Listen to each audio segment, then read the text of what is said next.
चलो देखो रिस्पायरेशन का अगर हम लोग बात करें, अगर हम लोग रिस्पायरेशन का बात करें तो इस चैप्टर का शुरुआत एक एक्टिविटी से होता है। एक एक्टिविटी, जिस एक्टिविटी में आपको पहले तो ये प्रूव करना है कि हम लोग जो एयर ब्रीथ आउट करते हैं वो CO2 से ज्यादा कंसंट्रेटेड होता है। CO2 is breath out. ये एक्टिविटी को हम जब चैप्टर 1 पढ़ा रहे थे तभी बताए थे। हम बताए थे कि आप एक बार CaO ले लीजिए, कैल्शियम ऑक्साइड एक बीकर में है भरा हुआ, और उसके बाद आप एक स्ट्रॉ लीजिए और यहां से अपने सांस को छोड़िए इस स्ट्रॉ के थ्रू इस वाटर में। आपके सांस में जो ब्रीथ आउट एयर होगा उसमें CO2 का कंसंट्रेशन हाई होता है, और वो जैसे ही कैल्शियम ऑक्साइड में जाएगा तो वाटर कैल्शियम ऑक्साइड रिएक्ट करेगा CO2 से और क्या बना देगा? Calcium carbonate, sorry calcium carbonate plus H2O, CaCO3 जो कि एक प्रेसिपिटेट है, PPT, ठीक है। और इससे ये साबित हो गया कि आप जो एयर को ब्रीथ आउट किए थे वो क्या था? CO2 था। उसके बाद एक और एक्टिविटी है सेम इसी तरह का, बस यहाँ पे हवा हम लोग ब्रीथ आउट किए थे वो डाले। उसके बाद वो क्या किया कि एक ऐसा एक और बीकर लिया, उसमें ईस्ट डाला और ईस्ट के साथ सॉल्यूशन डाल दिया किसी भी फ्रूट जूस का।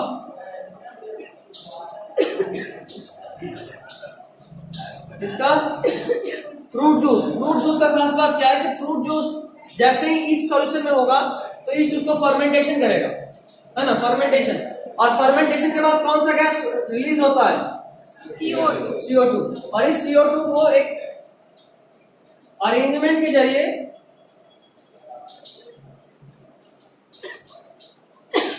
कहां पहुंचा है? CaO। वापस से वही बात, CaO plus CO2 CaCO3 plus H2O भी दो। ठीक है, बाई प्रोडक्ट में भूल जाओ क्या? प्लस OH नहीं सर, ब्रैकेट में OH यहाँ पे दोनों भी रिएक्ट किया था। यहाँ नहीं, यहाँ पे तो CaCO3 ही बनेगा, अल्कोहल क्यों बनेगा? अल्कोहल यहाँ बनता है, यहाँ पे CO2 के अलावा C2H5OH बनता है। क्या है ये तो बताएगा? C2H5OH। सुक्रोज, कोई बताओ जल्दी। सुक्रोज, ग्लूकोज, OH है तो OH फंक्शनल ग्रुप है ना, नाम क्या होगा? अल्कोहल। एक्स्ट्रा क्लास जो कार्बन का लगाया था उसमें बताया था कितना कार्बन है इसमें? 2। इसका नाम रूट वर्ड क्या होगा? ईथ। और ईथ में अल्कोहल, इथेनॉल। इथेनॉल यही है वो ड्रिंकिंग अल्कोहल जो हम लोग कंज्यूम कर सकते हैं।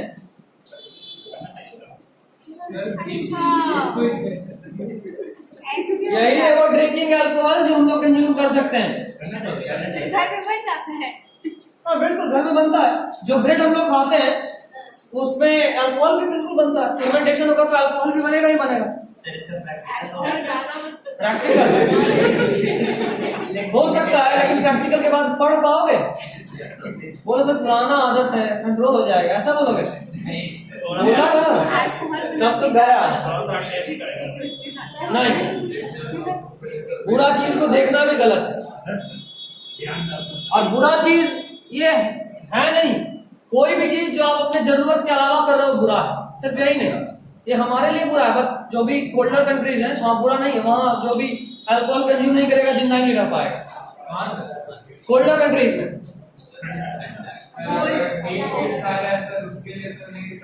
क्या सर अगर कोई गर्म चीज जैसे मीट खा रहा है तो फिर भी जरूरत पड़ता है इसका। रेड वाइन एक होता है, रेड वाइन जरूरी है, वो आपकी बॉडी के फैट को डिकम्पोज करेगा और उससे हीट जनरेट करेगा जिंदा रहने के लिए। वहां टेम्परेचर माइनस में होता है, जरूरी है वहां, ठीक है। और कोई भी चीज, जैसे मान लो अभी आपके जरूरत में गेम खेलना है, मोबाइल नहीं है और अभी भी आप वो कर रहे हो तो आपके लिए गलत है। जरूरत के हिसाब से सब कुछ डिसाइड होता है। किसी का जान लेना भी हमेशा बुरा नहीं है। अगर मान लो सामने वाला आपको मारने को आया है तो आप उसको मार रहे हो, बुरा बात थोड़ा ना, अच्छा बात, सही बात। ये तो नहीं मारे भाई आपको मार दे, तो कंडीशन डिसाइड करता है सही और गलत।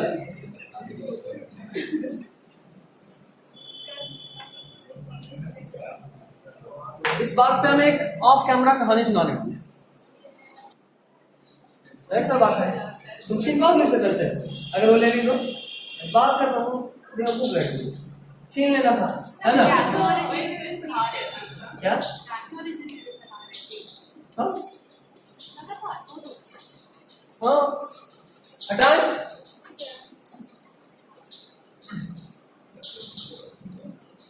चलो, दो एक्टिविटी हम लोग देख लिए। अब देखो, अच्छा एक डेंटल, अच्छा सब तक नोट्स पहुंच गया है? जिनके पास है ठीक है, नहीं है अगर लग रहा है कि सिर्फ पढ़ने से काम हो जाएगा सिर्फ पढ़ लीजिए, अगर लग रहा है लिखना चाहिए तो लिख के टाइम वेस्ट मत कीजिए, प्रिंट करा लीजिए। अब प्रिंट करा लिए, बस सबको किडनैप करो, फोटोकॉपी करा दो, बात खत्म। ये सबसे सस्ता उपाय है। कौन 5 रुपया पर पेज प्रिंट कराए? अच्छा कोई बात नहीं, 5 रुपया पर पेज प्रिंट कौन कराए? इससे बढ़िया किडनैप करो 1 रुपया पर पेज फोटोकॉपी हो जाएगा। अब उसका भी जरूरत नहीं है, इस कोचिंग के जस्ट बगल वाले बिल्डिंग में फोटोकॉपी होता है। इसका भी तो वैल्यू है ना सर, किडनैप करके इसका वैल्यू है सर। नहीं, उतना हिम्मत अभी नहीं है, डीलिंग मतलब डीलिंग नहीं लेना चाहिए। इधर सुनो, डेंटल कैरीज छूट गया था। डेंटल कैरीज लिखा ना, कैविटीज लिखा है, कैरीज लिखा है। ये डेंटल कैविटी है, ये डेंटल कैविटी है, ठीक है। तो डेंटल कैविटी के बारे में थोड़ा थोड़ा आप पढ़ लीजिएगा, इस पूरे पैराग्राफ में ही वही है। तो पूरा पैराग्राफ को मैटर करता है, एक बार अंडरलाइन बॉक्स वॉक्स जो है टिक कर लीजिए। हो गया? तुम लोग बस पेज नंबर लो, जिनके पास बुक नहीं है ना सीधा लिख लो page number 100, more to know box complete. हाँ एनसीईआरटी। सर क्वेश्चन है, why after eating saliva basic? Saliva become acidic? Eating नहीं, पॉलिश नहीं एसिडिक होता है। माउस का पीएच 6.8 होता है। हाँ कल तो पढ़ा है। क्या? फ्लोरीन नहीं, फ्लोराइड। फ्लोरीन का कंपाउंड फ्लोराइड बनाएगा। HCl hydrogen chloride, HF hydrogen fluoride. That's it. चलो, अब भी हम जो फिर से एक कहानी का बात कर रहे हैं, लेकिन इस बार कहानी सिलेबस का। देखो हम लोग एनर्जी को उसके एक्चुअल फॉर्म में बहुत कम बार स्टोर कर पाते, जैसे इलेक्ट्रिसिटी। क्या हम इलेक्ट्रिसिटी को स्टोर कर सकते हैं? नहीं।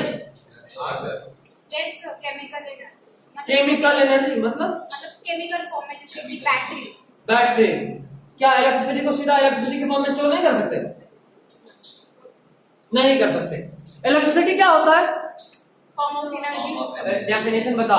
Flow of electron. स्टोर कर लिए मतलब इलेक्ट्रॉन के फ्लो को रोक दिए, और अगर इलेक्ट्रॉन के फ्लो को रोक दिए तो क्या वो इलेक्ट्रिसिटी रहेगा? नहीं, मतलब इलेक्ट्रिसिटी को स्टोर कर ही नहीं सकते। लाइट एनर्जी को हम लोग ऑलमोस्ट किसी भी एनर्जी को स्टोर नहीं कर सकते एक्सेप्ट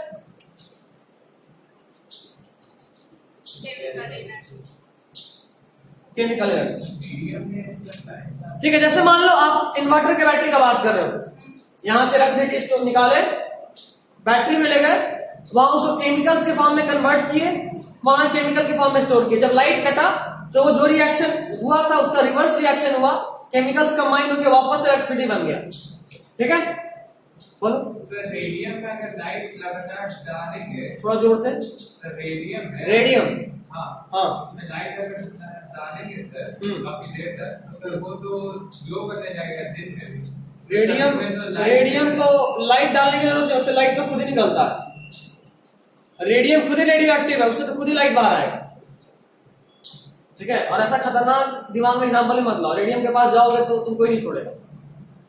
रेडियो एक्टिव है ना, कैंसर कॉज कर देगा। सर एक पूछना था आपसे, आयोडीन नॉन मेटल है और वो शाइन भी करता है। हाँ, ये सब क्लास 8 वाला क्वेश्चन मत पूछो। क्या सर पता है, तो सर डायमंड भी तो नॉन मेटल है, वो भी तो शाइन करता है। हाँ, तो दोनों का अलग अलग कारण है। सर वो नहीं पूछ रहे, एग्जाम्पल आया था ना कि कोई नॉन मेटल ऐसा जो लस्टरस हो। तो डायमंड नॉन मेटल है, असल में उसका इलेक्ट्रॉन कार्बन है जो कि नॉन लस्टरस है।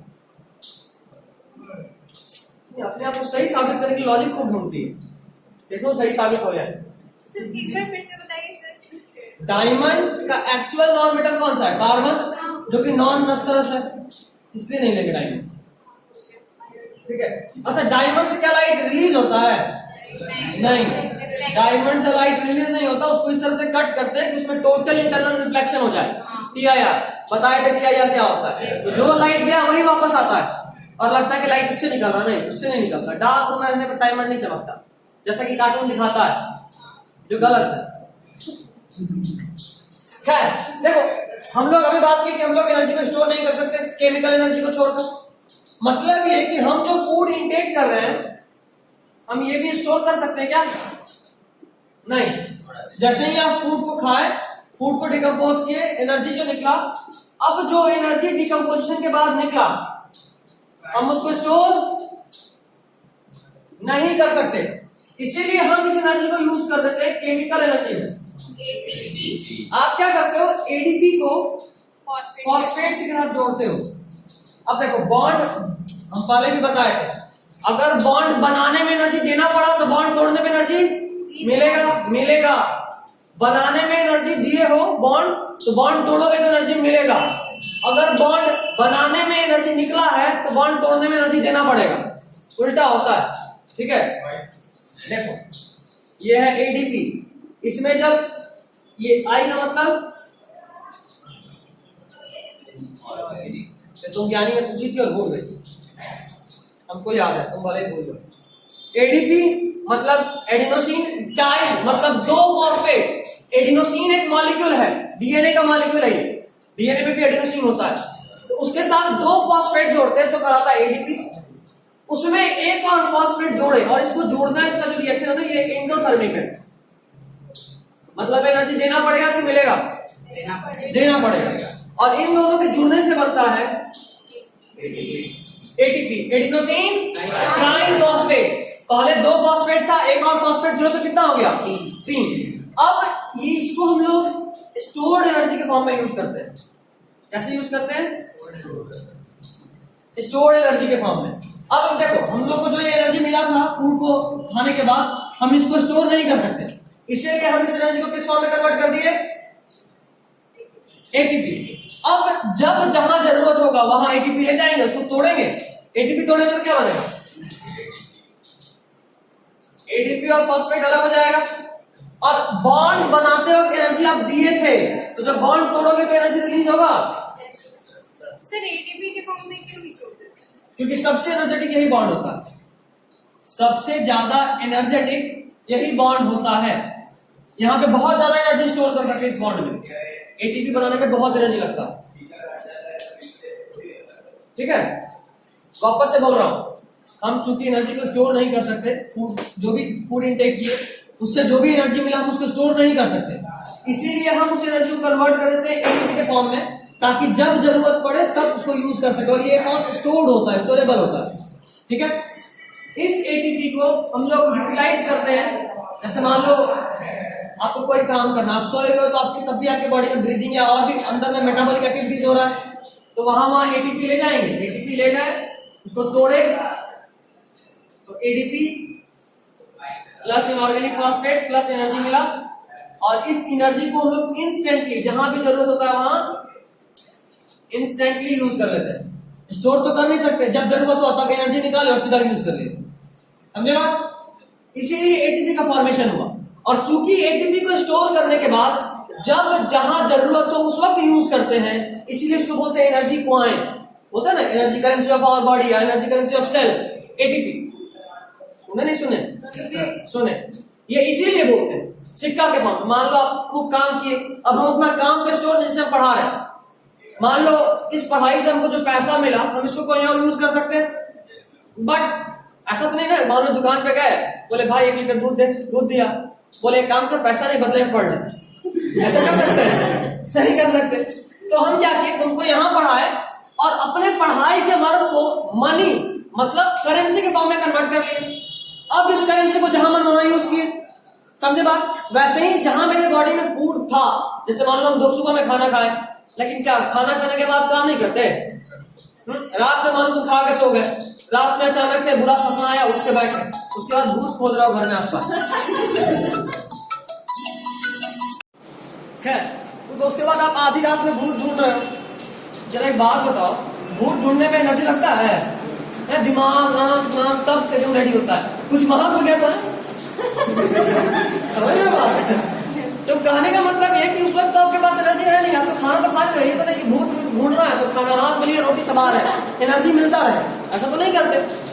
मतलब ये कि आप कभी और खाए थे, उस वक्त का जो एनर्जी था उसको बचा के रखे और अभी यूज कर रहे हो। तो बचा के रखे मतलब वही बात, आप उसको करेंसी एटीपी की फॉर्म में कन्वर्ट करके रखे हुए हो, और जब यूज करना है तब उसको यूज कर रहे हो। समझे बात? अब मेरे हिसाब से एटीपी समझ में आ गया होगा क्यों एटीपी में कन्वर्ट करते हैं, क्यों इसको एनर्जी करेंसी करते हैं। ठीक है, बनाना है तो बना लीजिए, जल्दी बनाइए। ऐसा नहीं है, ऐसा कूटने जाओ पहले मम्मी चिल्ला के तुमको पिटवा देगा। उस का भी बहुत किसी का सोचना कम नहीं होता है। क्या चलो ये हो गया, सुनो जरा, हम लोगों में एनर्जी बनाने का प्रोसेस अब हम लोग जानेंगे। एटीपी क्यों बनता है जान गए, एटीपी क्या होता है जान गए, एटीपी एनर्जी कैसे देता है आप ये भी जान गए। अब आप जानोगे कि हमारे बॉडी में, क्योंकि हम लोग जो फूड लिए थे वो फाइनली डाइजेस्ट हुआ ग्लूकोज में, और हम बताए भी थे डाइजेशन पढ़ाते वक्त कि हमारे बॉडी का एनर्जी का पहला सोर्स ग्लूकोज है, ये खत्म हो गया, फिर फैट और फिर प्रोटीन। अच्छा वैसे हाँ ठीक है, लेकिन पहला सोर्स ग्लूकोज है तो हम लोग अभी से ग्लूकोज के बारे में पढ़ेंगे। ठीक है, 11th में मिलोगे तो ये चैप्टर बनेगा कैसे ब्रेक होता है ग्लूकोज प्रोटीन फैट, और मजा आएगा रिएक्शन रटते रटते। जितना पूरे 11th मतलब 10th में रिएक्शन रटे पूरे केमिस्ट्री में, उतना रिएक्शन एक चैप्टर में स्पेशल रटवा देगा। मतलब एक रिएक्शन इतना लंबा है कि उसको लिखने के लिए इस बोर्ड को कम से कम 3 बार मिटाना पड़ेगा। हाँ 3 बार, हाँ बिल्कुल डायरेक्ट। और कहानी तरीका ट्रिक सब चीज का है। एक लंबा सा रिएक्शन, जितना नाम बोलेंगे ना उस रिएक्शन में, उसका पहला लेटर उस रिएक्शन का नाम है। Can, intelligent, Om, Karan, solve, some, recent, mafia, operation. इसमें हर लेटर का पहला वर्ड से एक नाम चालू होता है इस रिएक्शन के एक्टिविटीज का, मतलब जो भी रिएक्टेंट क्या प्रोडक्ट क्या बनेगा उसका। सोचो कितना लंबा होगा। अब बीच में बाई प्रोडक्ट तो अलग। खैर देखो, हमारे बॉडी में ग्लूकोज बना, ग्लूकोज को सबसे पहले वो ब्रेक करते हैं पीजीए। जानते हो आगे आओगे तो यहाँ पे PGAL भी आएगा, पागल। ठीक है, पगाल। फिर एक PGAL आता है और एक आता है DHAP, di hydroxy acetone phosphate, और PGAL मतलब phosphoglyceric acid, phosphoglyceric aldehyde, PGAL। Trick क्या, ग्लूकोज कितने कार्बन का मॉलिक्यूल है? 6। ग्लूकोज के ब्रेक करने का 3 तरीका हो सकता है। पहला प्लांट के केस में, या यूं बोलो कि जब एनारोबिक का बात करते हैं, तो एरोबिक नहीं एनारोबिक का बात करते हैं। एनारोबिक जहां ऑक्सीजन का जरूरत नहीं है तो ईस्ट ये सब आ गया उत्तर। दूसरा एरोबिक अगर ऑक्सीजन प्रेजेंट है तो, और तीसरा ऑक्सीजन के कमी होने पे। ठीक है, ऑक्सीजन की कमी लैक, एक है ऑक्सीजन के एब्सेंस, जो अभी बोले पहला ऑक्सीजन नहीं होने पे। देखो 3 तरह से बात बोल रहे हैं, 3 चीज। ऑक्सीजन का प्रेजेंस, ऑक्सीजन है बहुत है उसको बोलेंगे प्रेजेंस। दूसरा ऑक्सीजन का लैक, ऑक्सीजन है लेकिन कम है। और तीसरा ऑक्सीजन का एब्सेंस, ऑक्सीजन है ही नहीं। 3 केस, पहला ऑक्सीजन है प्रेजेंस, ऑक्सीजन का लैक, ऑक्सीजन का कमी है लेकिन कम है, और तीसरा ऑक्सीजन का एब्सेंस। 3 केस। ग्लूकोज का ब्रेकडाउन 3 पाथवे से होता है, बार बार रिपीट कर रहे हैं। ऑक्सीजन नहीं है और ऑक्सीजन कम है में डिफरेंस है, ठीक है ना। ऑक्सीजन के एब्सेंस और ऑक्सीजन के कमी, इन दोनों में डिफरेंस है। कमी बोलने का मतलब ये नहीं कि है ही नहीं, है लेकिन कम है। वापस रिपीट कर रहा हूं, ऑक्सीजन का प्रेजेंस में एक अलग तरीके से ब्रेक होता है जैसा कि हमारे बॉडी में नॉर्मली होता है। दूसरा ऑक्सीजन के कमी में, जैसा कि हमारे लिम्स में होता है। वॉलेंट्री मसल्स, पैर और हाथ में ज्यादा दौड़ लो, ज्यादा काम कर दो तो ये मसल दर्द करने लगता है ना, ये मसल। तो यहाँ पे एक्चुअली में ऑक्सीजन की कमी में ग्लूकोज ब्रेक होता है, इसलिए ऐसा होता है। और तीसरा ऑक्सीजन के एब्सेंस में, ठीक है। ग्लूकोज का ब्रेकडाउन 2 स्टेप में होता है।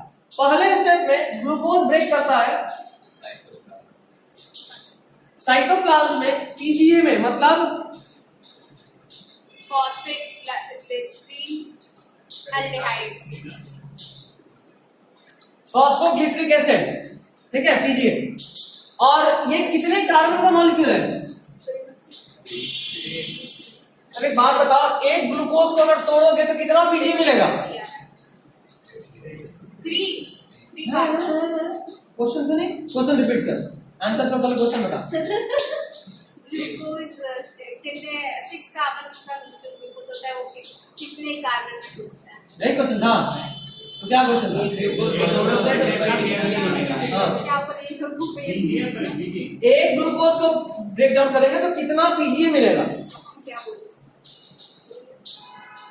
2 मॉलिक्यूल मिलेगा, ठीक है। सोचो ना यार, एक मॉलिक्यूल 6 कार्बन और यहाँ 3 कार्बन का एक मॉलिक्यूल, टोटल 6 कार्बन तो होगा ही ना। बैलेंस करोगे रिएक्शन तो इक्वेशन बैलेंस करेंगे तो टोटल 6 कार्बन इधर भी, टोटल 6 कार्बन इधर भी होना चाहिए।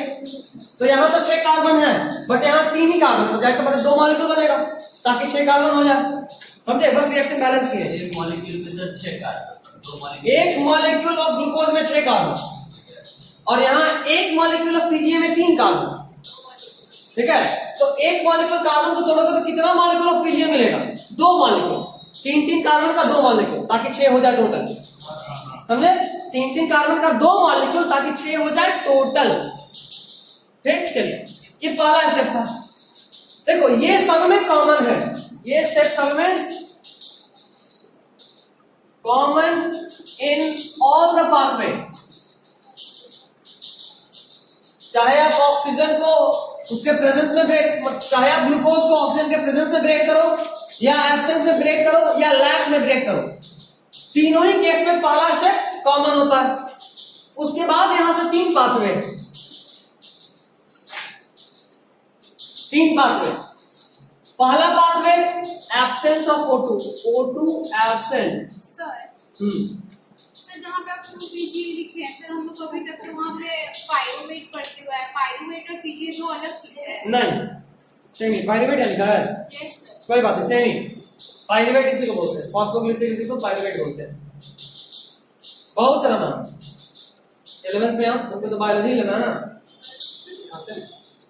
ठीक। और तीसरा वाला लिखो O2 प्रेजेंट, ठीक है। 3 केस एनसीईआरटी पेज नंबर 102 खोलिए।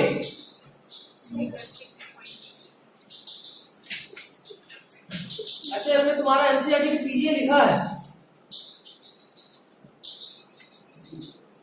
लिखा नहीं लिखा, हम खुद से लिखिए। नहीं लिखा है।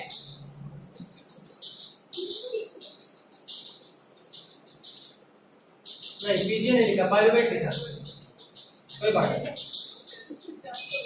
एनसीईआरटी पेज नंबर 102, वो जो फिगर 6.8 है, देखो पहला वाला आपको दिख रहा होगा, ग्लूकोज साइटोप्लाज्म में ब्रेक किया, पायरुवेट जो कि 3 कार्बन मॉलिक्यूल और कुछ एनर्जी रिलीज किया, देख पा रहे हो?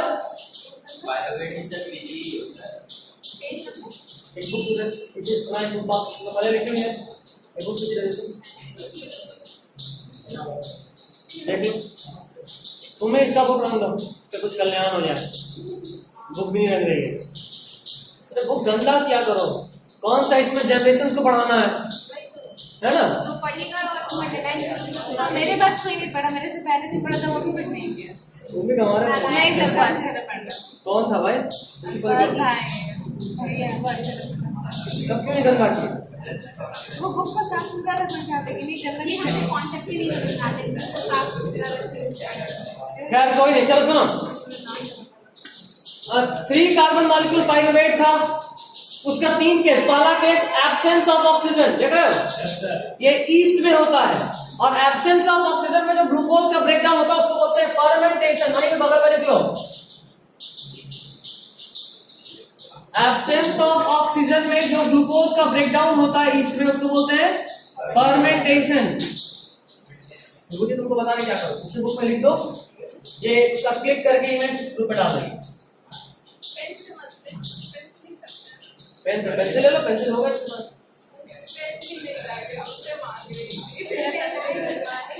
उठो, उठ दो।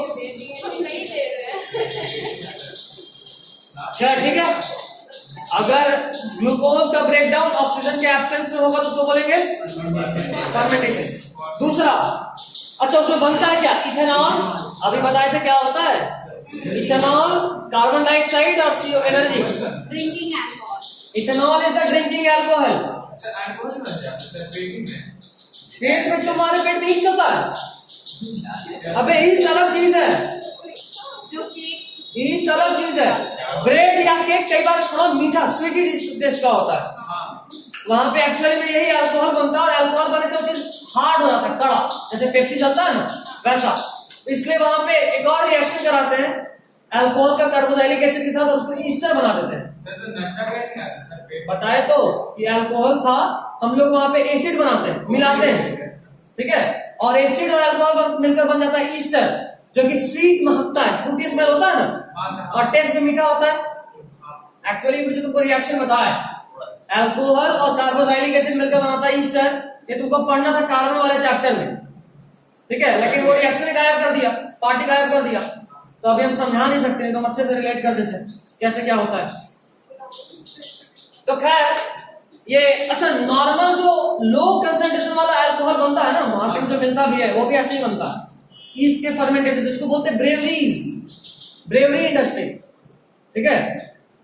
बायोलॉजी में क्यों मिले 12th में, तो पूरा सिखाएंगे रम वोड का किसमें कितना कंसंट्रेशन होता है, वो अलग ही चीज है, सर आप लोग इसमें पढ़ा नहीं घर में बनाओगे,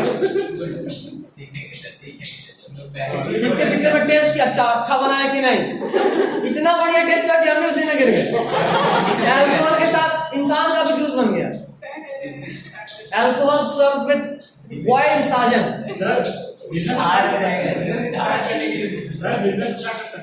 बिजनेस स्टार्ट कर सकते हो।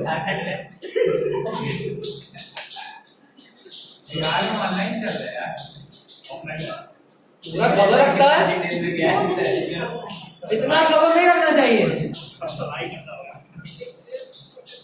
खैर चलो, रईस ज्यादा देख लिया, झोला आजकल लेके आए ना, उसी में डाल लिए। सर ईस्टर में ई होगा कि वाई होगा? ई होगा, ESTER। वो क्या होता है? क्या होता है, तुम तो एक्स्ट्रा पढ़ी थी, फिर क्या कुछ नहीं, क्या होता है ईस्टर? ऐसा होता है, देखो पर्सनल ग्रुप है CW, एक होता है ऐसा, इसको बोलते हैं कीटोन, एक होता है ये, इसको बोलते हैं कार्बोक्सिलिक एसिड, एक होता है ये, इसको बोलते हैं अल्डिहाइड, एक होता है ये, इसको बोलते हैं अल्कोहल। सर ईस्टर नहीं था? नहीं था, कोई बात नहीं, होगा ही होगा,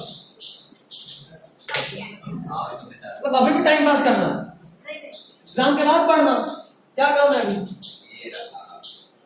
टाइम पास का बहाना नहीं ढूंढना है, सर पढ़ ही तो रहे हैं। तब भी टाइम पास हो ना, अभी वही पढ़ना जो है। अभी हम कहानी की किताब पढ़ रहे हैं, पूछे क्या कर रहे, अरे पढ़ रहे भाई, तो क्या फायदा, कहानी की किताब पढ़ के तुम बोलो पढ़ रहे हैं, तो सामने वाला तो पूछेगा ही, है ना। एक तो कहानी की किताब पढ़ो, ऊपर में सीना ठोक के, नहीं पढ़ाई कर रहे हैं। खैर दूसरा, अच्छा इथेनॉल कितने कार्बन का, 2 कार्बन का, नाम बता दिया इथेनॉल, 2 कार्बन। दूसरा केस लैक ऑफ ऑक्सीजन, जो हमारे मसल सेल में होता है, ठीक है, इसमें क्या बना, लैक्टिक एसिड और एनर्जी। लैक्टिक एसिड कितने कार्बन का, 3 कार्बन का, ठीक है। नेक्स्ट केस तीसरा वाला, प्रेजेंस ऑफ ऑक्सीजन, क्या बना, CO2, कार्बन डाइऑक्साइड, वाटर और एनर्जी। CO2 कितने कार्बन का, 1 कार्बन। 1 बोलने वाली नहीं थी, बोली जरूर, लेकिन बोलने का इरादा कुछ और ही था, लग गया। सर आपको बताया तो ये बात प्रोटीन बनता है सर, ठीक, और वो जो जैसे बॉडी बिल्डर लोग करते हैं, वो लोग डायरेक्ट जो प्रोटीन इनहेल करते हैं, उसमें कोई प्रॉब्लम नहीं होता है। डायरेक्टली जो प्रोटीन इनहेल करते हैं वो बॉडी बिल्डिंग के लिए लेते हैं, ना कि एनर्जी के लिए। एनर्जी के लिए उनको भी कार्बोहाइड्रेट चाहिए, ठीक है, प्रोटीन खाते, प्रोटीन खाते, तो उससे बॉडी बनेगा, मतलब मसल्स बनेंगे, बोन्स बनेंगे, मोटे हो जाएंगे। मोटे हो जाएंगे इसका गारंटी नहीं है। मसल्स और बोन स्टिफ होगा, और अगर औकात से ज्यादा ले लिए ना तो ब्लड वेसल को भी कड़ा कर देगा, ब्लड वेसल में भी प्रोटीन जमा होने लगता है, और उसके बाद फिर अचानक से वो स्टिफ हो जाएगा, कभी बीपी बढ़ा और वो बढ़ नहीं सकेगा, तो हार्ट अटैक, बहुत छोटे से बीमारी, इतना छोटा कि 3 मुक्का मारो छाती पे, आदमी टंच, अरे यार एक कैसे ही मार रहे, ऊपर से और मार रहे, ठीक है। सर प्रेजेंस ऑफ ऑक्सीजन में सर वाटर बन रहा है सर, तो इसमें हाइड्रोजन की भी जरूरत पड़ेगी, समझ जाएगा। ग्लूकोज का फार्मूला बोलो।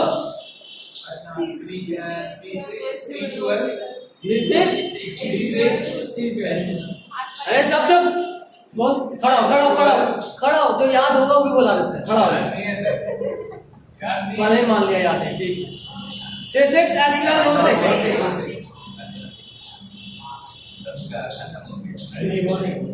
किसी को याद हो और उसको गलती करवाना, खड़ा करवा दो, आधा जल्दी बोल जाता है। जहाँ पे ऑक्सीजन ज्यादा प्रेजेंस होगा वहाँ पे एटीन ज्यादा रिलीज होगा। बिल्कुल, देखो अगर ऑक्सीजन के प्रेजेंस में हुआ उसको बोलेंगे एरोबिक रिस्पायरेशन, ऑक्सीजन के एब्सेंस में एनारोबिक रिस्पायरेशन। एरोबिक रिस्पायरेशन में ऑलमोस्ट 24 एटीपी बनता है, 22 मान के चलो हिसाब से एवरेज, और एनारोबिक में सिर्फ 2। कितने का डिफरेंस? मिनिमम 20 का difference. Lactic acid anaerobic, oxygen की कमी में हो रहा है ना, एनारोबिक में कितना एनारोबिक बनता है? सिर्फ 2। खैर, हमारे बॉडी में एरोबिक होता है या एनारोबिक होता है? पहला ऑप्शन एरोबिक, दूसरा ऑप्शन एनारोबिक, तीसरा बोथ ऑफ दीज, और चौथा none of the above. Confirm? Aerobic respiration और लैक ऑफ ऑक्सीजन, उसको एनारोबिक कंसीडर नहीं कर सकते, लैक ऑफ ऑक्सीजन। सर कैसे? करेक्ट, जितना ऑक्सीजन था उतना में तो एरोबिक हो गया, बट जितना ऑक्सीजन जहां जहां कमी हुआ ना वहां एनारोबिकली ही होता है। बट वो तो लैक ऑफ ऑक्सीजन का लैक ऑफ ऑक्सीजन का मतलब क्या? कमी। मतलब 10 बच्चा को 10 रोटी चाहिए था, लेकिन रोटी सिर्फ 2 है, तो जिसके पास 2 रोटी वो तो खाएगा ना, बाकी भूखा रहेगा। तो जितना ऑक्सीजन मिल गया उतना तो एरोबिकली काम किया, जितना नहीं मिला वो एनारोबिकली करेगा। ठीक है, बुझाया? समझे नहीं समझे? यहाँ पे 3 केस बना के पता नहीं किसका, क्योंकि वो एग्जैक्टली एनारोबिक नहीं है ना, हमारे बॉडी में अलग तरीके से हो रहा है, इसलिए 3 केस बनाए। खैर चलो, ये समझ गया? बहुत पूछेगा, what is the different pathways in which glucose is break down in our body.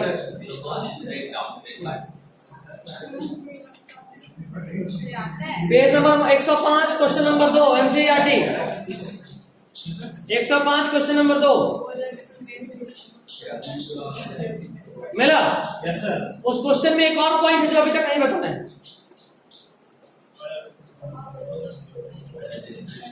जरा बताओ उस क्वेश्चन में क्या ऐसा है जो नहीं बताएं? उस क्वेश्चन में बोले कुछ सीखने वाला चीज है, तो क्या सीखोगे?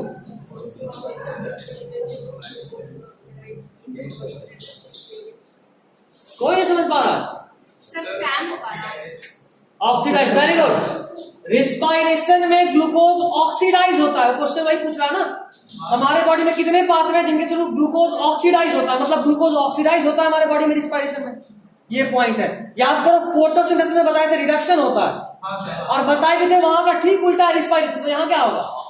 ऑक्सीडेशन। समझे? बुझाया? गुड। चलिए, पहला वाला पाथवे तो साइटोप्लाज्म में था। अगर ऑक्सीजन प्रेजेंस है तो ये काम कहां होगा? माइटोकॉन्ड्रिया।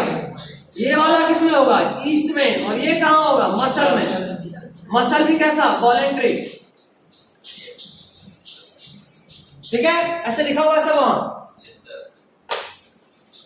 चलिए, पेज नंबर 103 पहला पैराग्राफ। क्वेश्चन पूछ रहा है व्हाई प्लांट्स एलिमिनेट CO2। लिख लो, क्वेश्चन लिखो, ऐसे अंडरलाइन कर, मतलब बॉक्स बना लो पैराग्राफ को, क्वेश्चन लिखो। अगर 103 फर्स्ट पैराग्राफ, हाँ पहला पैराग्राफ, तो इस तरह से बना लिखो, why plants eliminate CO2, why plants eliminate CO2 during night, Why plants eliminate CO2? ऐसा लिख तुम पढ़ लेना यार। What about Why plants eliminate CO2 during night, but release oxygen at the daytime? But release oxygen at the daytime.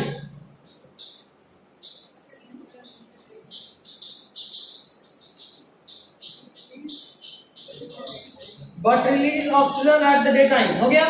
इसका जवाब यह है कि दिन के समय में प्लांट के अंदर फोटोसिंथेसिस होता है, तो वहां से जो ऑक्सीजन आया ना उसी को यूज कर लेता है प्लांट। बट रात के समय में क्या होता है कि फोटोसिंथेसिस तो रुक गया।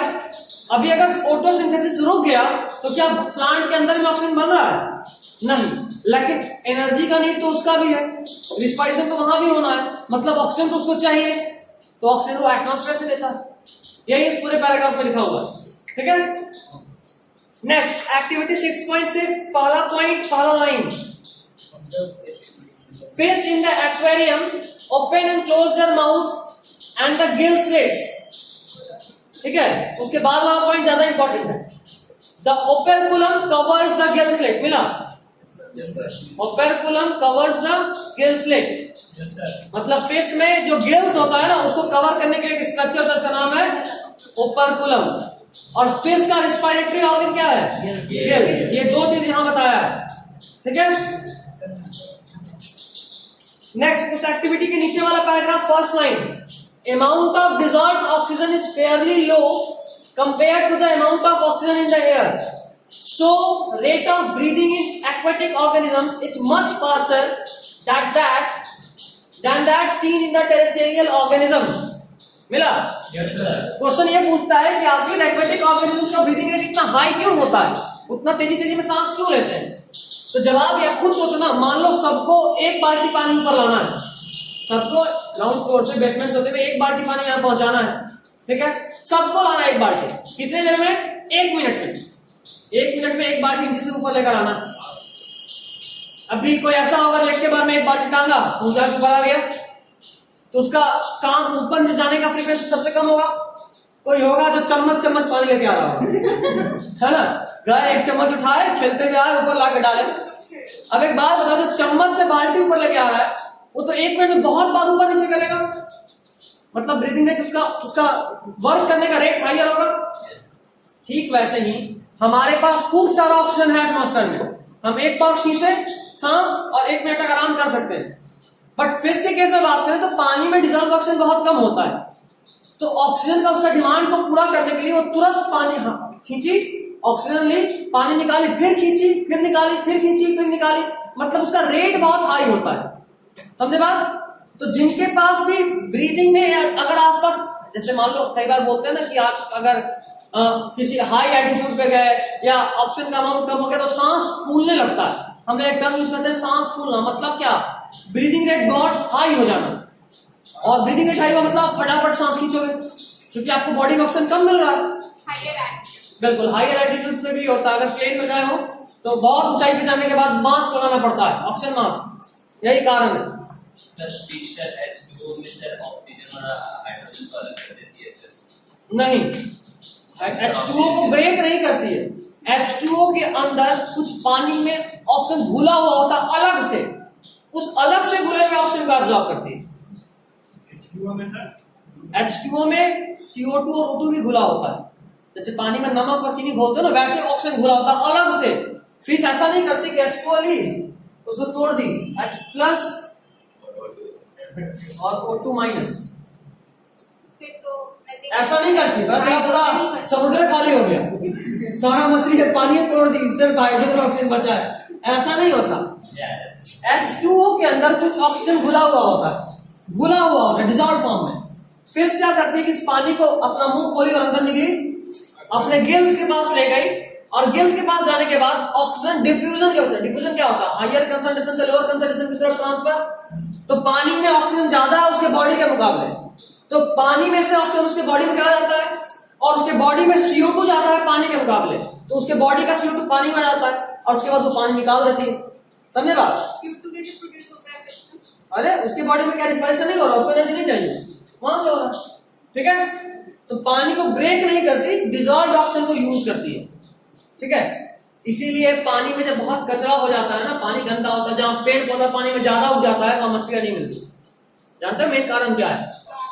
पानी में जो ऑक्सीजन था उसको तो आधा प्लांट खींच लिया, तो मछली के लिए ऑक्सीजन बचा कहां की जिंदा रहे, मर जाएगी, ठीक है। यही मेन प्रॉब्लम है।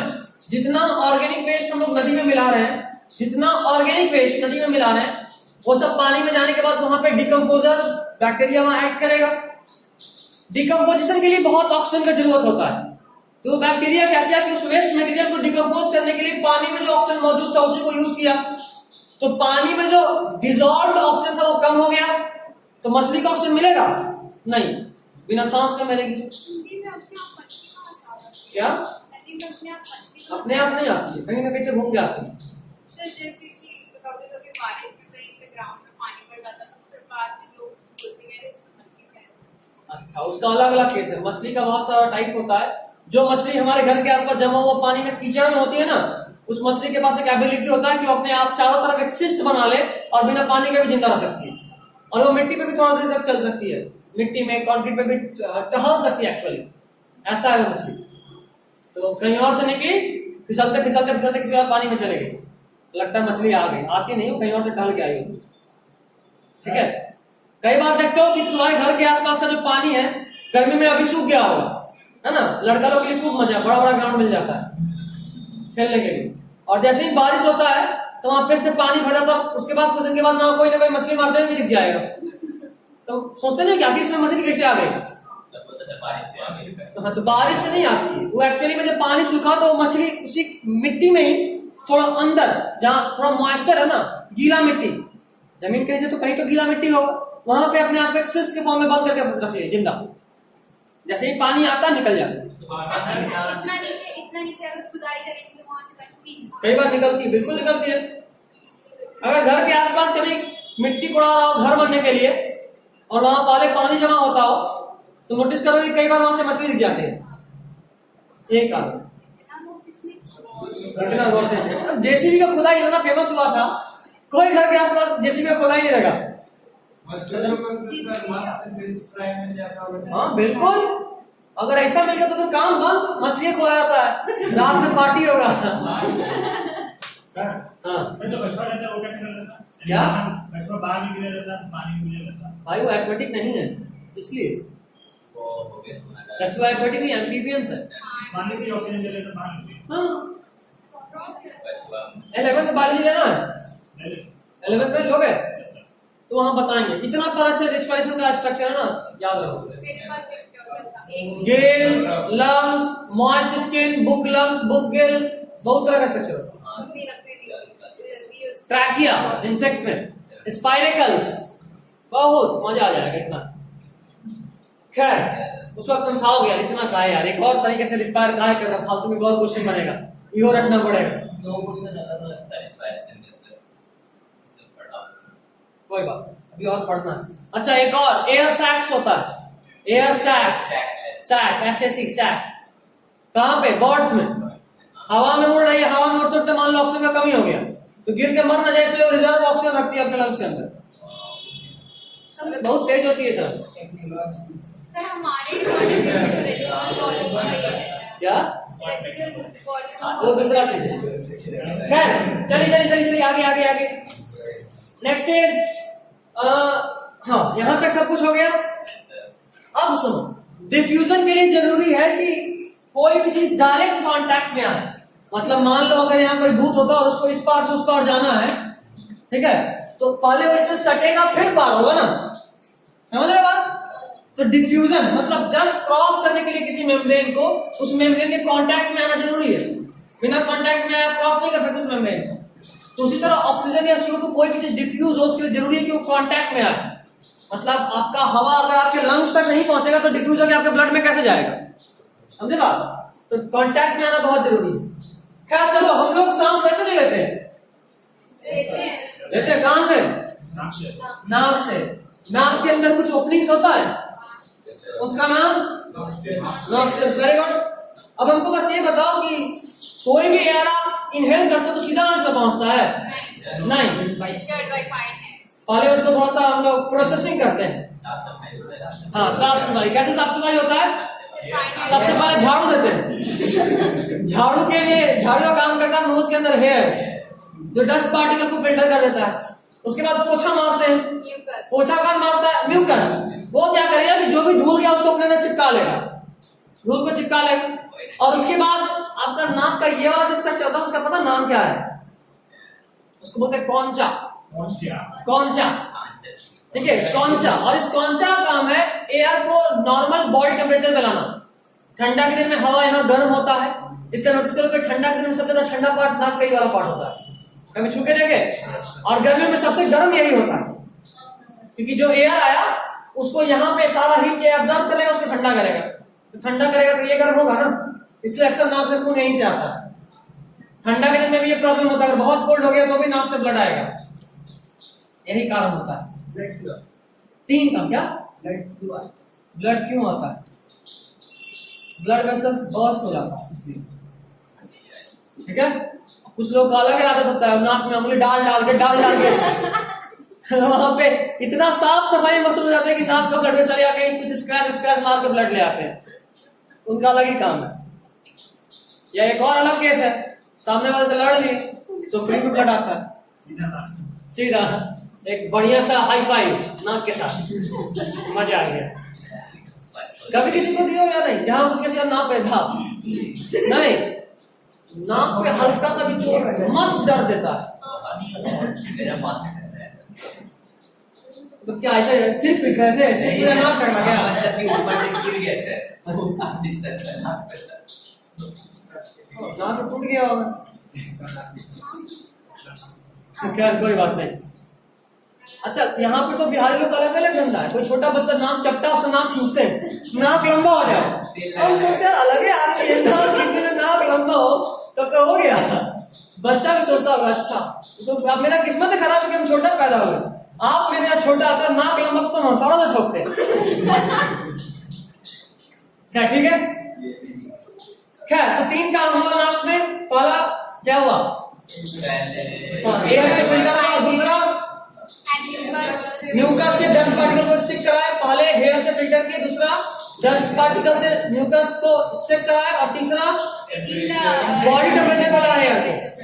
चलिए, उसके बाद नेक्स्ट पेज 104 डायग्राम देखो, उसमें जो खेले तो डायग्राम में है। देख रहे हो डायग्राम 104 डायग्राम देखिए, आंख फाड़ फाड़ के देखो, बहुत इंपॉर्टेंट है। सबसे पहले यहाँ रिंग ऑफ कार्टिलेज पे फोकस डालो। रिंग्स ऑफ कार्टिलेज मिला? रिंग्स ऑफ कार्टिलेज कहां होता है ये बुक में नहीं लिखा, बस डायग्राम में दिखाया है कि वो ट्रैकिया में है। देख रहे हो? ट्रैकिया देखो, ट्रैकिया के बाद ही रिंग ऑफ कार्टिलेज है। देख रहे हो? ट्रैकिया में ही रिंग ऑफ कार्टिलेज, याद रखना ये ट्रैकिया से स्टार्ट होता है रिंग ऑफ कार्टिलेज। आखिर कार्टिलेज जो होता है उसको अंडरलाइन करो, रिंग ऑफ कार्टिलेज को अंडरलाइन करो और लिखो इनकम्प्लीट। ऐसे रिंग ऑफ कार्टिलेज लिखो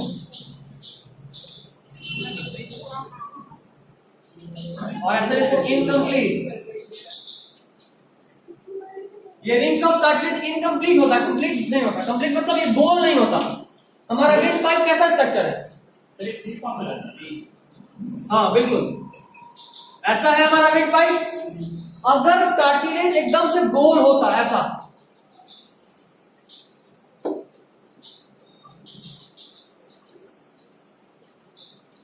ऐसा होगा तो बोलते हैं कंप्लीट। लेकिन हमारा कार्टिलेज उल्टा है, आगे से है पीछे से नहीं है, आधा सिर्फ ऐसा है, इसलिए इसको बोलते हैं सी शेप है। ठीक है?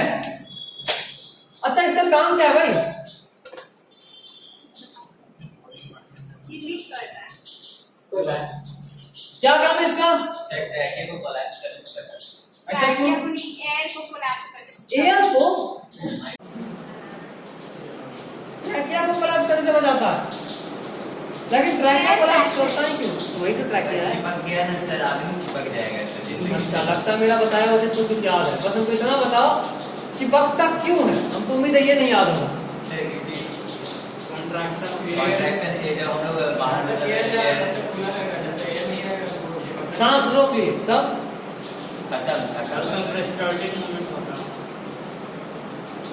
अच्छा, एक बात बताओ, जूस तो सब लोग पिया है, फ्रूटी, कई बार रिया वाला आजकल जूस आया, पाइप डाले पीछे, बट कितना भी पी लो आत्मा तब तक तृप्त नहीं होना जब तक इतना हवा खींचे कि डब्बा चिपक जाए, है ना?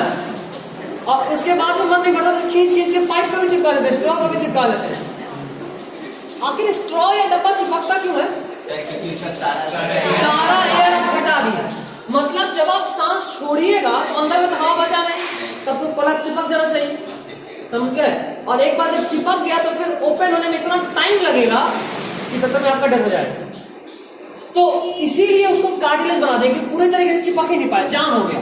कितना भी आप देखो, हवा छोड़ने का एक लिमिट है, हम बॉडी का सारा हवा नहीं छोड़ सकते। छोड़ने का कोशिश करेंगे करेंगे करेंगे, एक समय के बाद ऑटोमेटिकली ताकत खत्म हो जाएगा, हवा अंदर आ जाएगा। ऐसा होता है ना, वो इसीलिए क्योंकि वहां कार्टिलेज वो तभी सारा हवा निकलेगा जब वो चिपक जाए, और चिपकना पॉसिबल नहीं क्योंकि आप एक साइड पे कार्टिलेज लगा दिए। तो जब चिपकेगा ही नहीं तो क्या सारा हवा अंदर बाहर आएगा? नहीं। मतलब लंग्स के अंदर हमेशा कुछ ना कुछ हवा होता है, और इसी को तो बोलते हैं रेसिडुअल वॉल्यूम। लंग्स के अंदर हमेशा कुछ ना कुछ हवा होता है, और इसी हवा को हम लोग बोलते हैं रेसिडुअल वॉल्यूम। हवा क्यों होता है? क्योंकि हम सारा हवा नहीं निकाल सकते। क्यों नहीं निकाल सकते? क्योंकि यार यहाँ कार्टिलेजिनस रिंग है जो कभी चिपक नहीं देगा, और जब तक वो चिपकेगा नहीं सारा हवा निकलेगा नहीं। समझे बात? सोचो, फ्रूटी और जूस पी के भी हम लोग बायोलॉजी पढ़ सकते हैं। हमसे बोले sir residual volume the amount of air which always resides in our lungs। ठीक है, और इससे एक और फायदा हो जाता है, क्योंकि हमारे लंग्स में हमेशा कुछ ना कुछ ऑक्सीजन, एयर है मतलब ऑक्सीजन CO2 दोनों है ना, तो कुछ ना कुछ हवा हमेशा होता है, तो सांस एक्सचेंज करने का टाइम मिल जाता है हमको। अरे सांस छोड़ने में भी टाइम लगता है, सांस खींचने में भी टाइम लगता है, और इतना देर तक भी हमारा शरीर बिना ऑक्सीजन का जिंदा नहीं रह सकता। इसीलिए ये उस वक्त यही रेसिडुअल वॉल्यूम काम आता है, वो बॉडी में एक्सचेंज हो रहा होता है। ठीक है, क्या बात है? कुछ नहीं। अच्छा एक बात बताओ, थोड़ा सा एक्स्ट्रा डेली है बट तुम लोग बोर ना उसके लिए जरूरी है।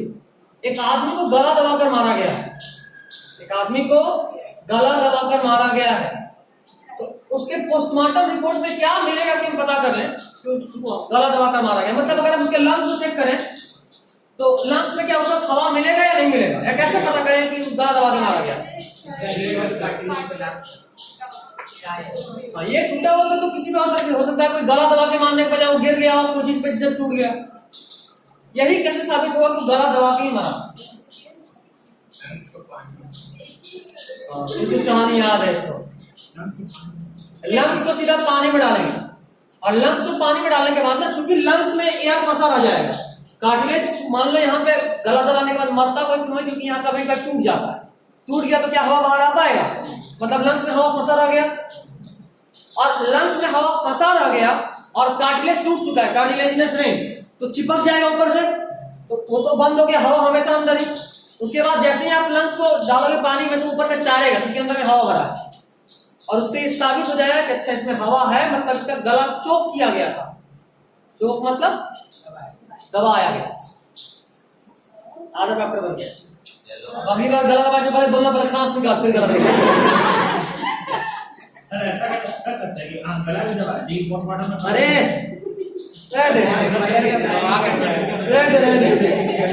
कुछ आइडिया सर हो सकता है नो आइडिया होगा, मैं तुमको क्या बता, कल तू गला दबाएगा बोलेगा सर बता, ऊपर से रिकॉर्डिंग भी चल रहा है।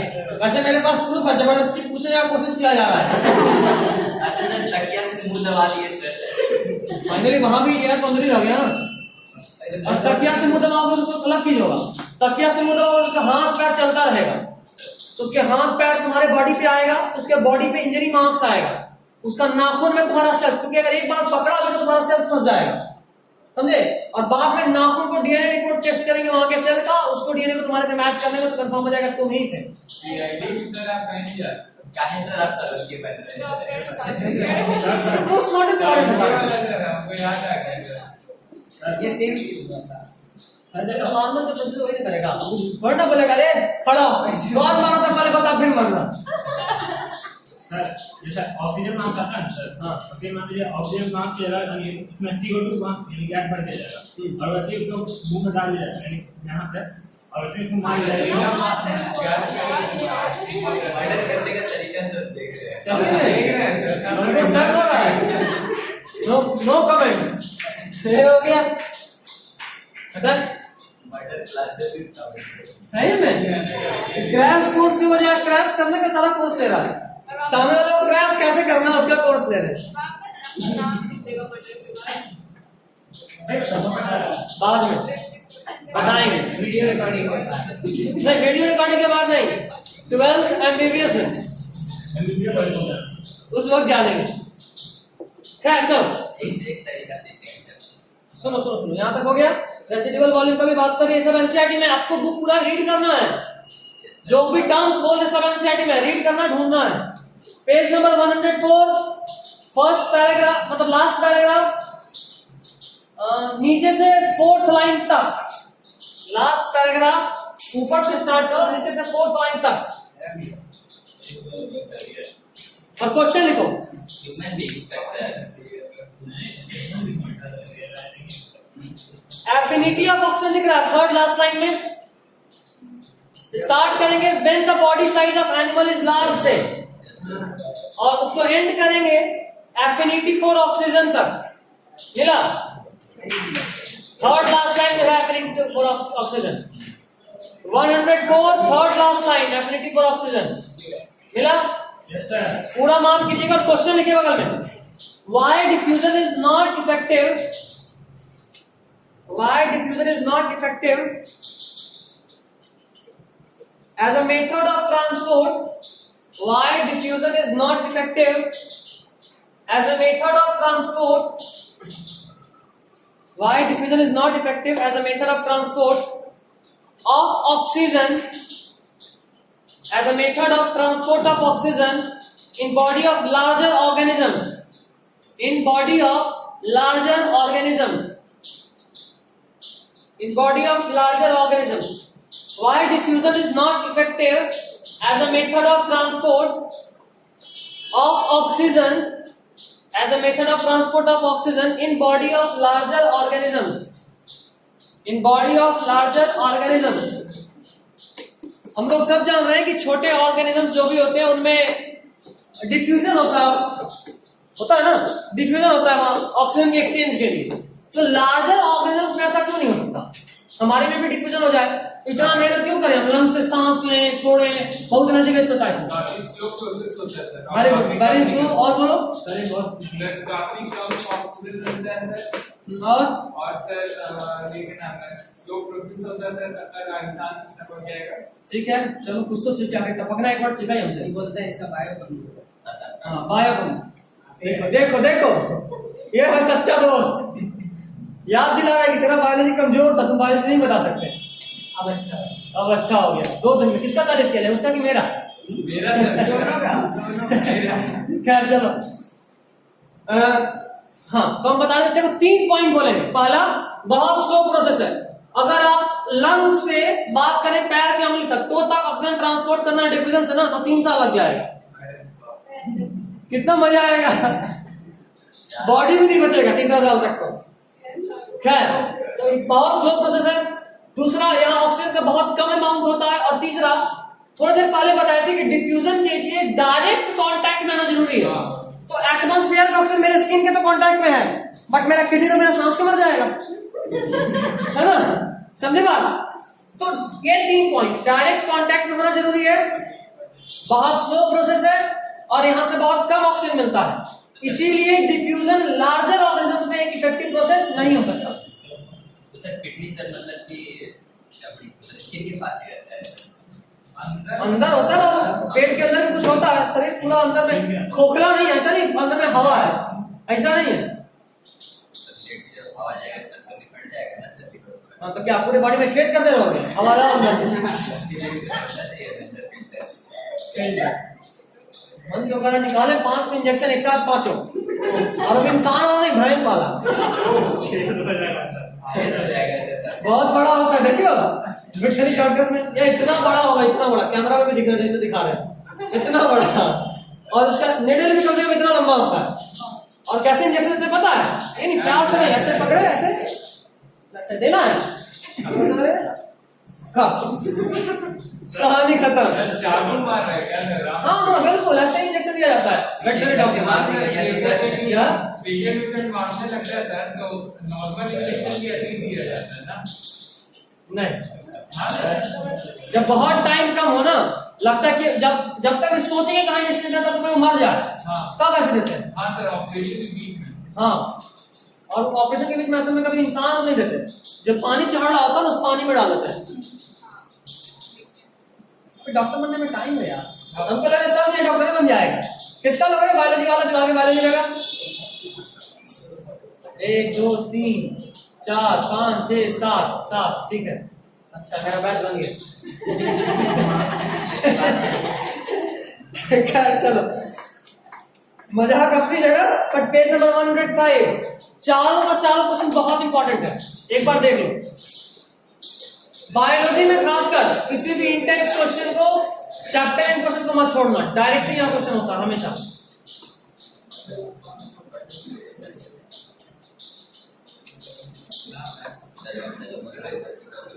अच्छा, मैथ्स वाला कितना है? फिजिक्स वाले सर मैथ्स वाला या बायोलॉजी वाला होता है? फिजिक्स तो हमें कौन है? 1 2 3, तुम आधा आधा? ना छोड़ो, हटाओ, नहीं करना है ना, मैथ्स नाम आ रहा होगा। 1 2 3, बस 3 मन से भी उठाया था, जब तक मैं बोले तब तक मैं डाउन कर लिया कि हम भी टारगेट में आ जाएंगे।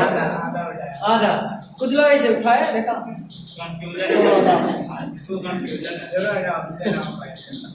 क्या, ठीक है, नहीं अभी डिसाइड करने का भी टाइम आ गया है, बट ज्यादा अभी डिफरेंशिएशन मत करना कि हमको बायोलॉजी लेना है तो मैथ तो छोड़े हुए हैं, नहीं।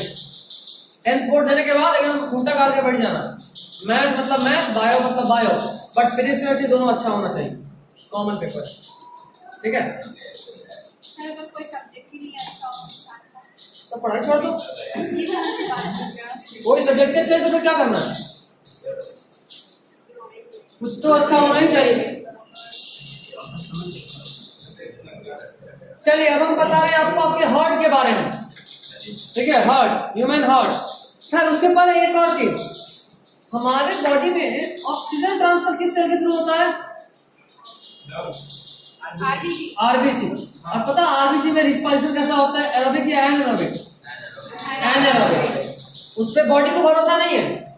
एक्चुअली जब आरबीसी जन्म लेता है ना, तब वो एरोबिकली रिस्पायर करता है, बट कुछ समय बाद उसको मार्केट में पता है कि ना वो एनारोबिकली रिस्पायर करता है। ऐसा इसलिए क्योंकि अगर वो एरोबिकली रिस्पायर करता तो लंग्स से जो भी ऑक्सीजन उठाया था रास्ते में यूज कर लेता, तो बॉडी तक कुछ पहुंचता ही नहीं, तो बॉडी को भरोसा नहीं था उस पर, उसको एनारोबिकली रिस्पायर करा लिया। याद रखिएगा। अच्छा, आरबीसी एक ऐसा सेल है जिसमें न्यूक्लियस नहीं होता, एक ऐसा सेल है जिसमें न्यूक्लियस नहीं होता, तो बिना न्यूक्लियस के भी सेल जिंदा हो सकता है।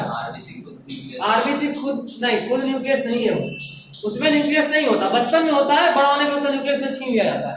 ऐसा थोड़ी ना होता है, इसका मतलब ऐसा बोलना है सर कि आरबीसी चलेगा कैसे चलेगा? वो फ्रैगमेंट सेल बोलते हैं। आरबीसी, रेड ब्लड कॉर्पस्कल्स,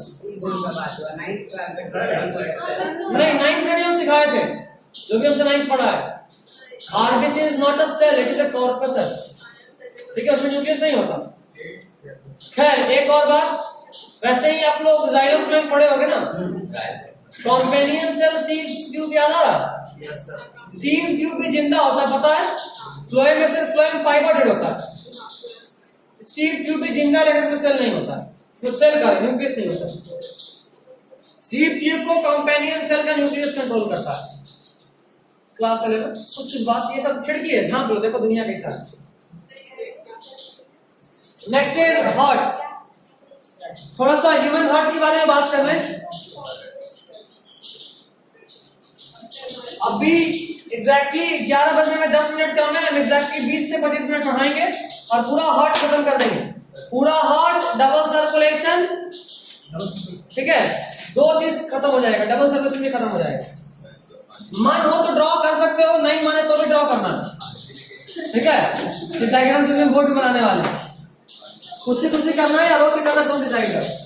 डायग्राम बहुत सिंपल होगा, बट आप हम हार्ट नहीं बनाते हैं, मेरा हार्ट बहुत सिंपल होता है।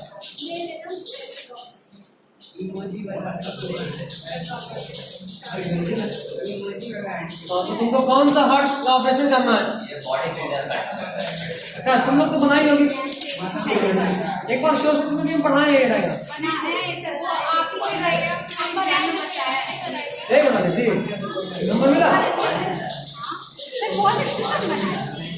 क्या बात है, वही देख प्रैक्टिस किया हुआ है। क्या ठीक है?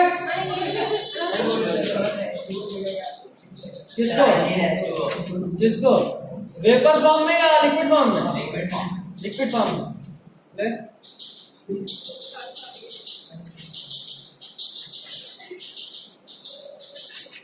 खैर देखो ये प्यारा सा हार्ट है, किसका हार्ट है तुम में से? किसका? इतना छोटा हार्ट तो मेरा नहीं हो सकता। सर जितना हार्ड होता है उतना मुश्किल होता है। हाँ, हार्ट का साइज हमारे फिस्ट के बराबर होता है। हाँ, तो तुमको क्या लगा? खैर देखो देखो देखो देखो, अब सीखने का काम चालू, सीखने का काम चालू। देखो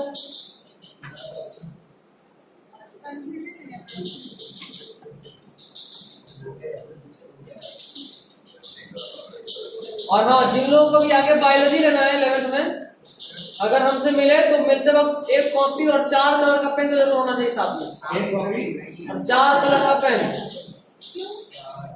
हर टर्म के लिए अलग नहीं, 4 कलर का पेन से हम डायग्राम बनवाते हैं। डायग्राम पेन से बनाना है। अभी भी सब डायग्राम पेन से बनाएगा, तो पेंसिल कोई यूज नहीं करेगा। पेन एक बार में डायग्राम बनाना है, इसीलिए हम ये काम करा रहे हैं। पेंसिल से एक बार बना तो बुरा बना, फिर से मिटा, फिर बना। इतना टाइम पास नहीं होता हमारे पास।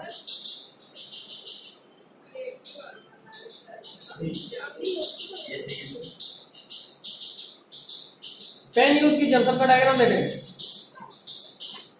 एक बार में खट्टम कुट्टी नहीं होना चाहिए, एक बार में बनाना।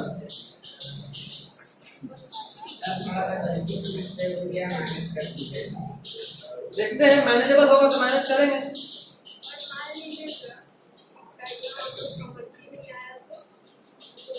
उनको भी नहीं समझ आएगा तुम्हारे साथ क्या होने वाला है। Newton third law of motion.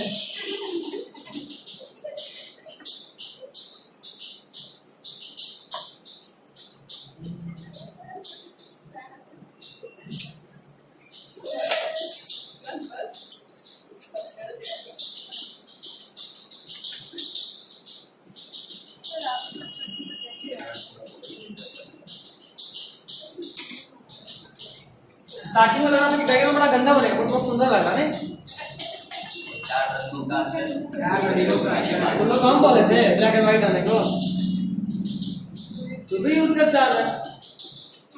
उधार चाहिए तो 1 रुपया पर कलर के हिसाब से सामान दे देंगे, है ना धना?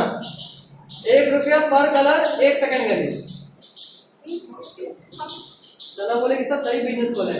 हम ब्लू टाइम पे अलग कर दोगे।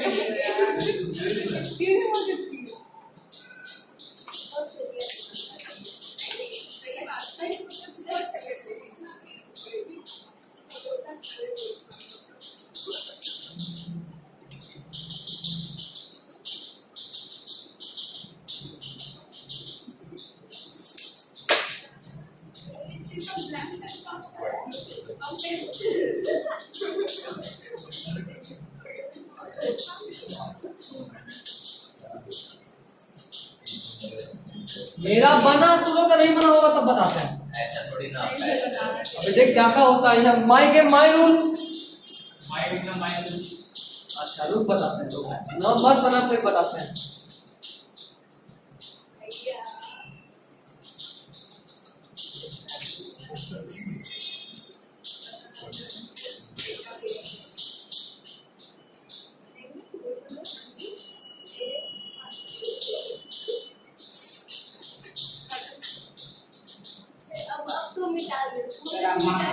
कहाँ मिटा? अच्छा तुम कर सकते हो, कोई दिक्कत नहीं। वो हम यूं ही बस कर दिए, थोड़ा और सुंदर लगे इसलिए। तो इतना ही कौन डाला है? ये गलत है सर। चीटिंग है।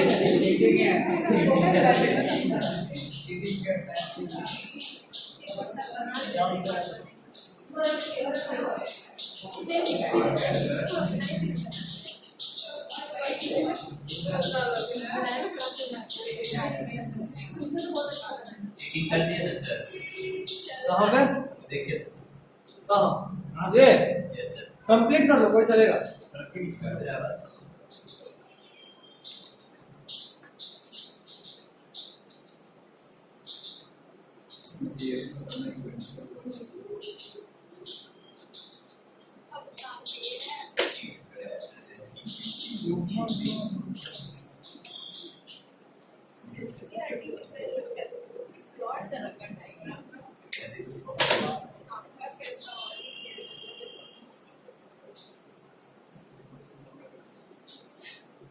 चलिए हो गया।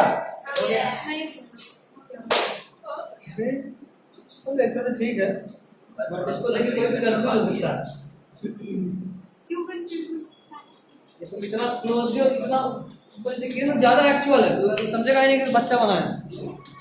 देखा, पंजा लगा है, पकड़े उसके जाओ, पानी खत्म। ठीक है, कलेजी लगा। ठीक है, हम चलाओ, एंडिंग पेंडिंग चल रहा है, चल ठीक है। ये बॉडी बिल्डर वाला चिकन में जो होता है सामने वाला पार्ट वही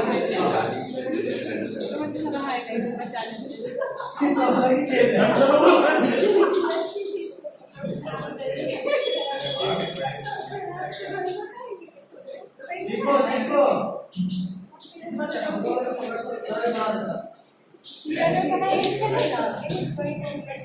चलो ठीक है, ये टिकट डायग्राम देखो।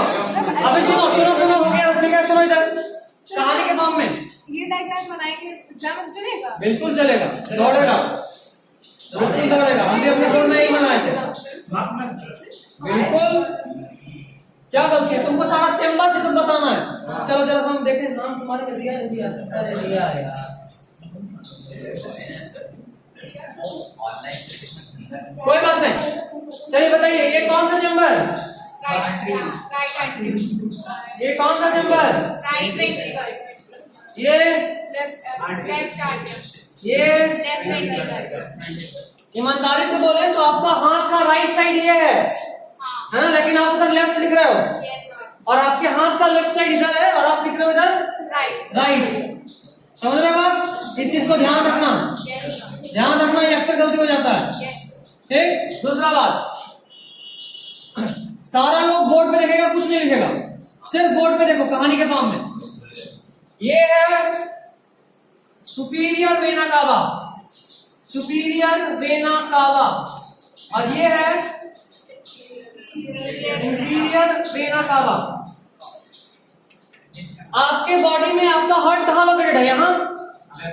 यहाँ है ना, यहां से ऊपर, हार्ट के ऊपर जो भी ऑर्गन है वहां से ब्लड लेकर आता है सुपीरियर वेना कावा, और हार्ट के नीचे जो भी ऑर्गन है वहां से ब्लड लेकर आता है इंफीरियर वेना कावा। ठीक है, ब्लड वहां से इसमें आ गया, इसका नाम है ट्राइकस्पिड वॉल्व, ट्राइकस्पिड वॉल्व, और इसका नाम है बाइकस्पिड वॉल्व। अच्छा, नोट जो आपको भेजे हैं वहां कुछ ऐसा भी टर्म दिख सकता है जो क्लास में नहीं बताना, और उसका जवाब ये है ना कि वहां पे ज्यादा टाइम में तो कुछ एक्स्ट्रा भी बता रहे थे, यहाँ टाइम नहीं है, टू द पॉइंट। वहां समझाने के लिए कुछ एक्स्ट्रा बताना पड़ रहा था, यहाँ समझाने का ही टाइम नहीं। तो अगर मिले तो उसको पढ़ लीजिए, वहां इतने से लिखा हुआ है कि पढ़ने के बाद तो समझ में आ ही जाएगा, लेकिन उसको हम लोग क्लास में डील नहीं कर सकते। तो यह ट्राइकस्पिड वॉल्व। देखो, सबसे पहले हार्ट का अपर लिम्ब कॉन्ट्रैक्ट किया तो ब्लड यहाँ आया, किसमें ब्लड आया? राइट वेंट्रिकल में। और ये वाला, अब देखो ब्लड यहाँ आ गया। मान लो तुम्हारे पास, सब लोग शादी वादी में ग्लास में पानी पीते ही हो, कभी कुछ ज्यादा ही मिर्चा आया हाथ में तो क्या होता है? पकड़े ग्लास इतना जोर से कि सारा पानी ऊपर, पता है ना? तो कहने का मतलब ये कि यहाँ पे हार्ट है, हार्ट यहाँ है, और ब्लड को पहुंचाना है लंग्स तक ऑक्सीजनेटेड होने के लिए। तो मतलब इसको बहुत जोर से दबाना पड़ेगा ताकि ब्लड ऊपर जाए, बहुत जोर से दबाना पड़ेगा, मतलब बहुत एनर्जी लगाना पड़ेगा, और बहुत एनर्जी लगाएंगे। देखो यहाँ का वॉल्व मोटा है, यहाँ का वॉल्व थिकर है, इधर का वॉल्व पतला है, यहाँ का वॉल्व थिक है। ये डिजाइन नहीं था, बनाने के पीछे कारण था, कारण देखिए। नेक्स्ट, यहाँ पे जो वॉल्व आया आप उससे दबाने के बाद दो चीज हो सकता है, यहाँ पे दो रास्ता है, एक तो ब्लड यहाँ से इस रास्ते से जाए, या फिर ब्लड इधर भाग जाए, है ना? हमको ब्लड को भेजना कहाँ है? मतलब हमको इस रास्ते को बंद करना पड़ेगा, तो ट्राइकस्पिड वाल्व को बंद कर देते हैं। ये बंद, तो अब सिर्फ एक रास्ता बचा। कौन सा? इसका नाम है पल्मोनरी और इसका नाम है, दो नाम बोले, पल्मोनरी आर्टरी, पल्मोनरी वेन। सबसे पहले सुपीरियर और इंफीरियर वेना कावा से ब्लड आया राइट आर्टरियम में, वहां से ब्लड गया राइट वेंट्रिकल में। राइट वेंट्रिकल में जैसे ब्लड गया तो ट्राइकस्पिड वाल्व बंद हो गया। हार्ट का आवाज सुने, धक धक, पहला धक किसी के बंद होने का आवाज है। बायोलॉजी में इसको लबड़ा बोलते हैं, जो लब आता है ना, इसी के बंद होने का आवाज। बंद हुआ और एक दबा तो ब्लड किसके थ्रू गया? पल्मोनरी आर्टरी के थ्रू। कहां गया? लंग्स। अच्छा एक बात बताओ, बॉडी से ब्लड आया था जो यहाँ, वो ऑक्सीजनेटेड था या डीऑक्सीजनेटेड? डीऑक्सीजनेटेड ब्लड यहाँ आया, वही डीऑक्सीजनेटेड ब्लड पल्मोनरी आर्टरी के थ्रू लंग्स में गया। खास बात यह कि ये आर्टरी है और इसके अंदर जो ब्लड है वो है डीऑक्सीजनेटेड। एकमात्र ऐसा आर्टरी हमारे बॉडी का जो डीऑक्सीजनेटेड ब्लड कैरी करता है। ठीक है, अभी देखो, ब्लड गया, डीऑक्सीजनेटेड ब्लड लंग्स में। डीऑक्सीजनेटेड ब्लड कहां गया? लंग्स में। लंग्स में वो ऑक्सीजनेटेड हुआ और फिर ऑक्सीजनेटेड ब्लड इधर से आया। ये जो ब्लड आया कौन सा है, कैसा है? खास बात फिर से यहाँ पे ऑक्सीजनेटेड ब्लड और कैरी हो रहा है वेन में, फिर से एक्सेप्शन। उसके बाद ब्लड कहां आया? लेफ्ट आर्टरी में। किस वेसिकल के थ्रू? पल्मोनरी में। अब देखो फिर से ये कॉन्ट्रैक्ट होगा तो नीचे आएगा, फिर ये बंद होगा और फिर ब्लड लेफ्ट वेंट्रिकल से इस वेसल के थ्रू, इसका नाम क्या है? अरोटा। ऐसा वेसल जो हार्ट से पूरे बॉडी में ब्लड कैरी करता है। यहाँ तक ठीक है सब कुछ? बाइकस्पिड बंद हो जाएगा। बिल्कुल बोले, बाइकस्पिड बंद होगा, नहीं तो फिर दबेगा तो ऊपर ही चल जाएगा। पूरा हार्ट समझ गए, ब्लड सर्कुलेशन का पाथवे समझ गए। अब देखो सर इसका फोटो भेज देना। वीडियो तुम्हारे पास जाएगा स्क्रीनशॉट। सर ब्लड वहां से निकल सकता है? कहां से? सुपीरियर इससे सब जगह बॉल होता है। अच्छा ये वाला, ये जो ब्लड जा रहा है वो नहीं ना, यहाँ से ब्लड जाएगा तब जब वो इसमें पहुंचे। ये वाला पाइप एक्चुअली में ये वाला यहाँ से इंटर किया और पीछे पीछे पीछे पीछे निकला, समझे? हाँ कनेक्टेड है ये और ये सेम ही है, कनेक्टेड है। ठीक है, अभी सुनो एक और बात, डबल सर्कुलेशन का हम लोग बात करते हैं। देखो बॉडी में ब्लड कब आया कैसे? यहाँ से आया हार्ट में और यहाँ से गया। यह है एक सर्कुलेशन बॉडी के लिए, लेकिन हार्ट के लिए इतने ही देर में दो बार ब्लड आता और जाता। देखो एक बार ब्लड आया, एक बार गया, एक सर्कुलेशन, फिर से एक बार आया और एक बार गया, दो सर्कुलेशन। मतलब बॉडी में एक बार ब्लड पूरे बॉडी में घूमे, बॉडी में एक सर्कुलेशन हो, उतने में ही हार्ट में दो बार ब्लड का सर्कुलेशन हो जाता है। इसीलिए हम लोग क्या बोलते हैं, हमारे में कैसा है? Double circulation. कोई दिक्कत आता है? चलिए पूरा बनाइए, लिखिए, जो करना कीजिए। अच्छा एक और चीज, पेज नंबर 104, एल्वियोली के पास अगल बगल जगह खाली होगा, वहां कुछ लिखिए, तो सीक्वेंस लिखिए। एयर का सीक्वेंस क्या है हमारे पूरे बॉडी में? 12 ही हो गया। आपको तो लगा था कि 11-15 हो जाएगा, बट अभी 11-5 ही हो रहा है। जल्दी आप लोग समझ गए, यहाँ शायद समझा दिए जल्दी। पहला पॉइंट लिखिए, नोज ऐसे करके लिखना। 104 बता रहे हैं, लंग वाला जो डायग्राम है वहां 104 में ऐसे लिखना नोज, उसके बाद ऐसे एरो देके अगला, फिर एरो देके अगला, ऐसे करके इस तरह से लिखना। नोज के बाद एरो दीजिए और लिखिए फेरेंक्स। नोज के बाद फेरेंक्स के बाद उसी तरह एरो दीजिए और लिखिए लैरिंक्स। लैरिंक्स के बाद वैसे ही एरो दीजिए और लिखिए ट्रैकिया। ट्रैकिया के बाद एरो दीजिए और लिखिए ब्रोंक्यूल्स। या पहले ब्रोंकी लिखिए, ब्रोंकी, फिर एरो दीजिए और लिखिए ब्रोंक्यूल्स।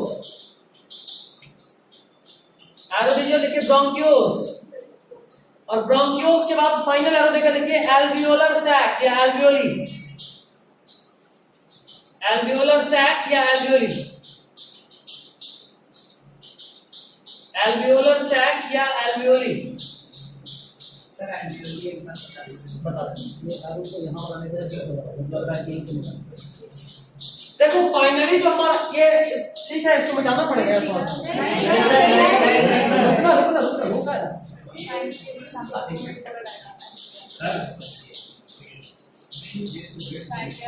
इस एरो बॉक्स में देखो, होता ही है ना कि जितना भी जैसे विलाई जो काम विली का था सरफेस एरिया को इंक्रीज करना, आखिरकार हमारे लफ्ज में भी डिफ्यूजन ही होता है, बट वहां सरफेस एरिया को इंक्रीज करने का काम करता है एल्वियोली। ये बलून लाइक स्ट्रक्चर होता है, ऐसा स्ट्रक्चर काम क्या